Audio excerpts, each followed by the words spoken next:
할렐루야. 이스라엘의 왕들을 통하여서 우리의 삶을 평가하는 인생 평가 19번째입니다. 사랑하는 여러분, 주의 이름으로 축복하고 하나님 말씀 함께 보겠습니다. 열왕기상 17장 14절 이스라엘의 하나님 여호와의 말씀이 나 여호와가 비를 지면에 내리는 날까지 그 통에 가루가 떨어지지 아니하고 그 병의 기름이 없어지지 아니하리라 하셨느니라.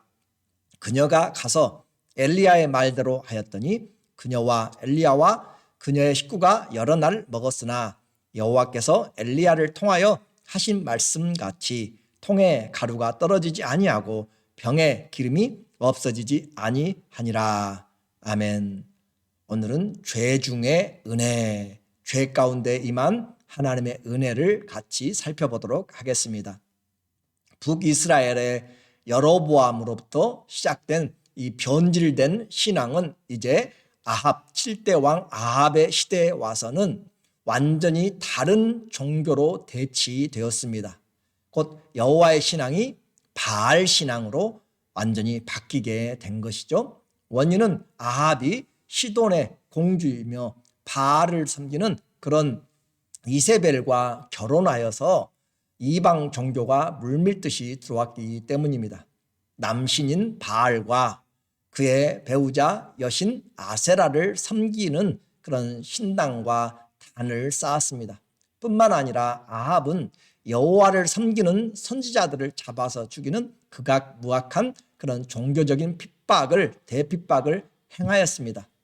이렇게 위기가 닥쳤을 때 하나님은 여호와의 선지자 엘리야를 준비하고 계십니다. 1절에 길르앗에 우거하는 자 중에 디셉 사람 엘리야가 아합에게 말하되 내가 섬기는 이스라엘의 하나님 여호와께서 살아 계심을 두고 맹세하노니 내 말이 없으면 수년 동안 비도 이슬도 있지 아니하리라 하니라.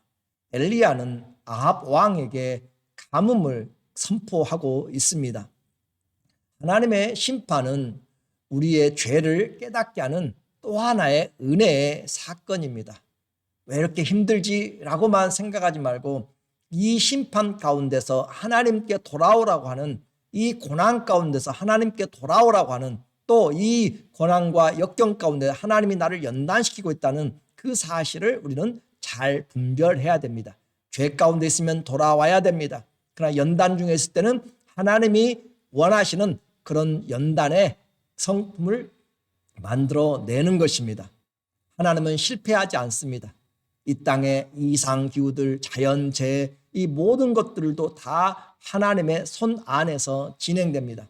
우리는 이제 구약의 역사를 통하여서 하나님이 죄로 관영할 때 하나님이 전쟁으로, 기근으로, 또 전염병으로, 또 짐승들로 심판하는 것들을 알게 되었습니다.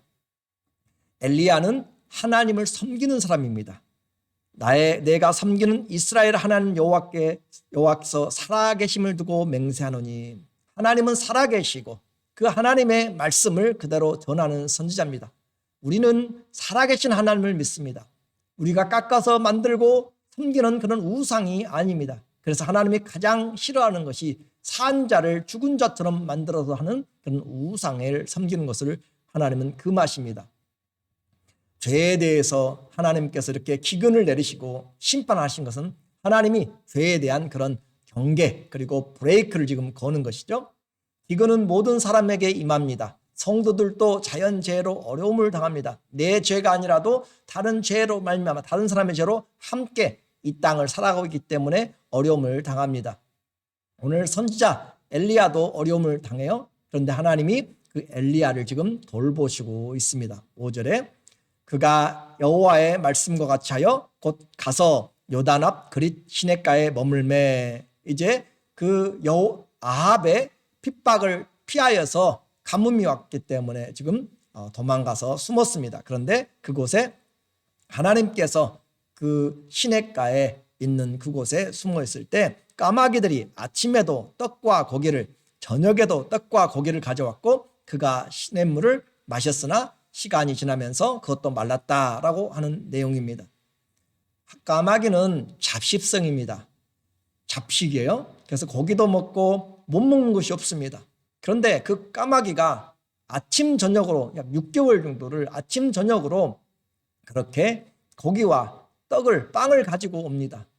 하나님이 말씀하시면 모든 피조물들은 다 하나님의 말씀을 듣게 되어 있습니다. 사람들이 가장 잘 안 듣는 것이죠. 이처럼 하나님은 모든 환경까지 다 통하여서 하나님의 일들을 해 나가십니다. 이제 산속의 물도 마르고 하나님은 또 다른 방법으로 엘리야를 하나님이 그의 사역을 감당하도록 인도하고 있습니다. 이제는 이 이스라엘이 아니라 그 이스라엘을 넘어서 시돈 땅으로 하나님이 보내서 가난한 과부와 아들이 마지막으로 밀가루로 떡을 해먹고 죽으려고 그렇게 하는 그런 가난한 집에 하나님이 그를 의탁하도록 하였습니다. 참 어려운 환경이지만 하나님은 계획이 있으십니다. 정말 말도 안 되는 환경 같은데 그러나 하나님은 계획이 있고 하나님은 반드시 일을 하실 수가 있습니다. 13절에 엘리야가 말합니다. 엘리야가 그녀에게 이르되 두려워하지 말고 가서 내 말대로 하려니와 먹고 죽겠다라고 하니까 그렇게 하란 말이죠. 그러나 먼저 그것으로 나를 위하여 작은 떡 1개를 만들어 내게로 가져오고 그 후에 너와 내 아들을 위하여 만들라. 얼마나 마지막 먹고 죽으려고 했는데 이 엘리야가 왔으니 그 양이 얼마나 줄어들겠어요. 그리고 이스라엘 하나님 여호와의 말씀이 나 여호와가 비를 지면에 내리는 날까지 그 통의 가루가 떨어지지 아니하고 그 병의 기름이 없어지지 아니하리라 하셨느니라. 그래서 하나님이 비를 내리신다. 하나님이 모든 것을 주관하십니다. 그리고 그 날까지 통의 가루가 떨어지지 아니하고 병의 기름이 없어지지 아니하는 정말 솟아나는 밀가루통과 솟아나는 기름병이 되어서 그렇게 공급할 것이다 라고 하나님이 약속을 합니다. 그런데 이 시돈의 과부는 여호와의 신앙을 잘 알지를 못합니다. 이방 땅에 있는 자들이고 그리고 북이스라엘에 붙어 있기 때문에 여호와의 신앙 또 특별히 시돈은 엣발이라고 하는 왕이 발의 사람이라고 하는 사람이 다스리고 있기 때문에 여호와는 정말 이방 신이 된 것이죠. 그런데 그 사람이 와가지고 말도 안 되는 제안을 지금 하고 있어요. 어떻게 할까요? 순종은 좋은 환경에서만 하는 것이 아닙니다. 안다고 순종하는 것도 아닙니다. 마지막 것까지 내어놓아야 할 때가 있습니다. 과부는 엘리야의 말에 순종하기로 했습니다. 그래서 하나님은 엘리야의 말처럼 그대로 하나님께서 그의 삶을 마르지 않는 식탁으로 공급하여 주셨습니다. 15절 그녀가 가서 엘리야의 말대로 하였더니 그녀와 엘리야와 그녀의 식구가 여러 날 먹었으나 이 여러 날이란 것은 이 가뭄이 끝날 때까지 3년 반을 이야기하는 것이에요. 여러 날 먹었으나 여호와께서 엘리야를 통하여 하신 말씀같이 통의 가루가 떨어지지 아니하고 병의 기름이 없어지지 아니하니라. 하나님의 말씀은 기적을 만들어냅니다. 우리는 기적을 다르게 생각하지 말고 하나님의 말씀을 듣고 순종하면 새 일을 행하게 됩니다. 그 일이 어떤 일이든지 그것은 순종할 때 일은 새로운 일입니다. 놀라운 간증과 감사가 이렇게 나타났습니다. 여인의 신앙도 하나님에 대해서 그렇게 적극적으로 생각할 그런 기회가 되었을 때 그러한 때 하나밖에 없는 아들이 병으로 죽게 되었습니다. 거기에 얹혀 사는 이 엘리야는 하나님 앞에 원망을 합니다. 왜 지금 이 아들이 죽게 함으로써 죽음으로써 어렵게 합니까? 라고 하면서 원망만 할 수 없어서 하나님 앞에 기도하기 시작합니다. 하나님 살려주셔야 되지 않습니까? 라고 그렇게 하는 거예요.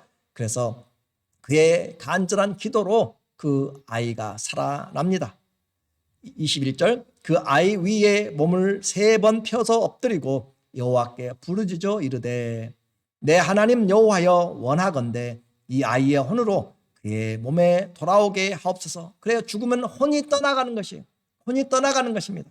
그래서 육체로부터 떠나가는 것이 첫 번째 죽음이고 영원한 두 번째 죽음은 바로 그 멸망으로 그 지옥으로 떨어져 나가는 것이죠. 여호와께서 엘리야의 소리를 들으셨으므로, 무슨 소리죠? 기도의 소리죠. 하나님 앞에 기도하는 그 소리를 들으심으로 그 아이의 혼이 몸으로 돌아오고 살아난지라. 하나님이 그를 다시 살려주었습니다. 죽은 자가 살아나는 놀라운 기적을 지금 엘리야를 통하여서 하고 있습니다. 어떤 시대요? 죄가 가장 범람한 시대, 그 시대에 하나님께서 최고의 하나님의 일들을 지금 하고 계시는 것입니다. 우리는 이 말씀을 통하여서 하나님은 모든 환경을 다 감찰하고 계십니다. 또 이스라엘도 많은 과부들이 있었지만 하나님은 이 이방 땅의 여인으로 하여금 은혜를 입게 만들었습니다. 우리는 순종이 얼마나 중요한지를 말씀하고 있어요. 이방 사람들도 하나님의 말씀을 들으면 구원을 얻습니다. 우리의 기도를 듣고 응답하시는 그 하나님을 꼭 기억해야 됩니다. 하나님이 계십니다. 살아계신 하나님이십니다. 그러므로 기도를 포기하지 마십시오. 힘들고 어려워도 포기하지 않고 하나님 앞에 기도하면 주님의 뜻이 이루어집니다. 내 뜻보다 내 뜻을 이루는 것이 아니라 아버지의 뜻을 이루는 것이 바로 기도입니다. 기도할 때 하나님께서 돌보십니다. 열왕기의 기자가 누구인지 정확하게 우리는 모릅니다. 그러나 탈무드는 예레미야가 열왕기서의 저자라고 그렇게 이야기를 합니다. 이 왕들이 기록되는 열왕기잖아요.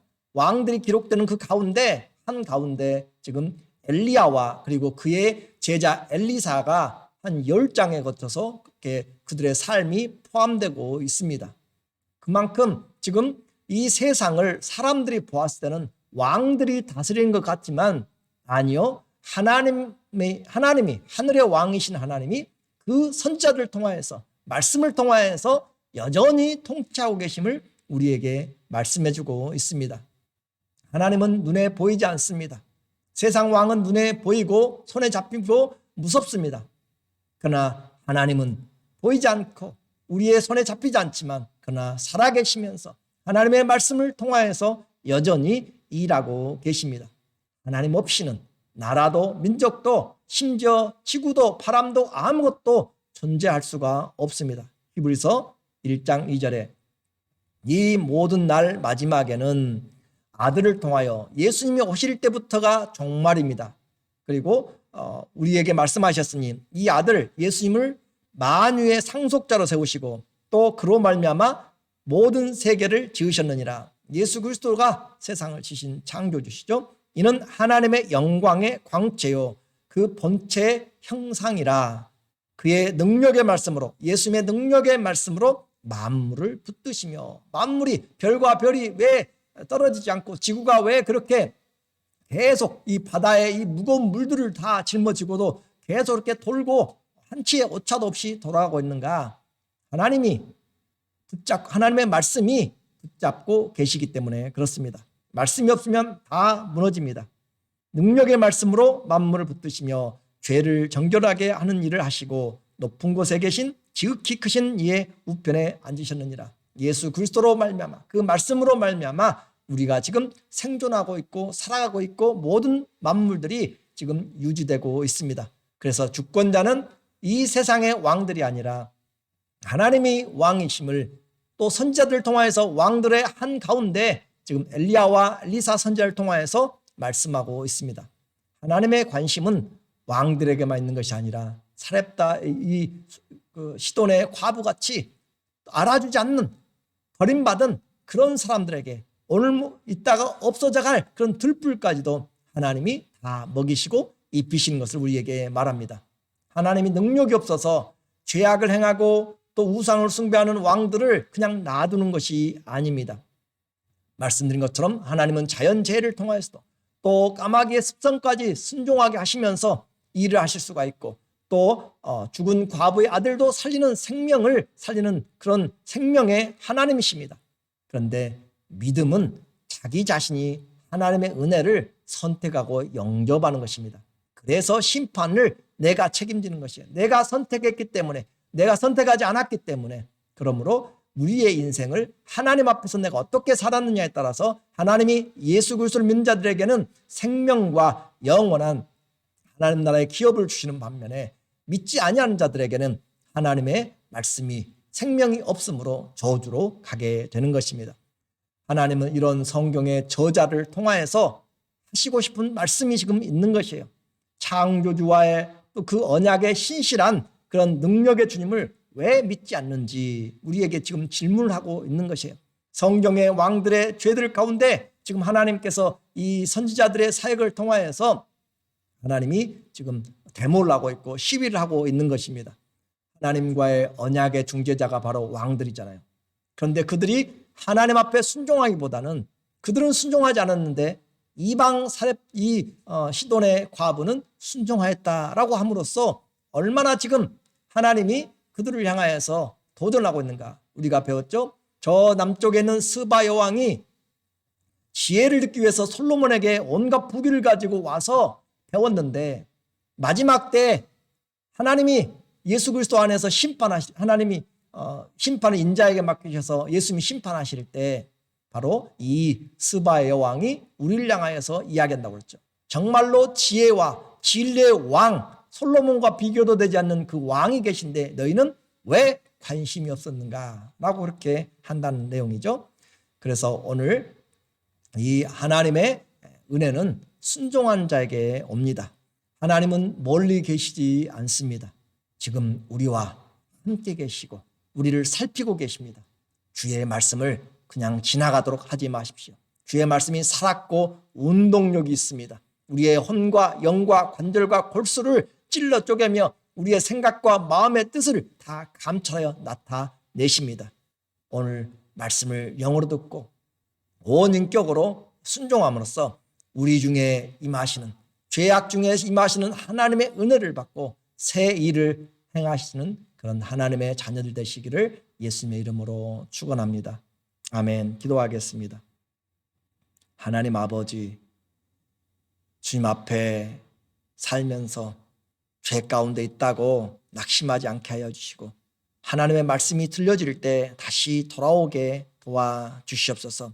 하나님의 은혜는 구하는 자에게 이방 땅까지 넘어서 얼마든지 우리에게 은혜를 주십니다. 죄가 많아서 구원받지 못하는 것이 아니라 하나님께 나오지 않기 때문입니다.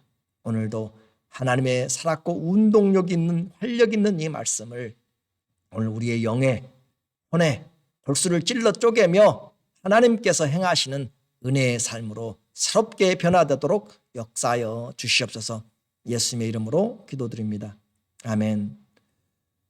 우리에게 죄가 많아도 삶이 힘들어도 우리는 기도를 포기하지 말아야 됩니다. 하나님은 죄가 많은 곳에 은혜도 큽니다. 끝까지 하나님을 붙들고 승리함으로 주님 앞에 감사로 우리의 삶의 신앙이 더 굳세어져 가고 견고한 그런 믿음의 사람들 다 되시기를 예수님의 이름으로 축원합니다. 감사합니다.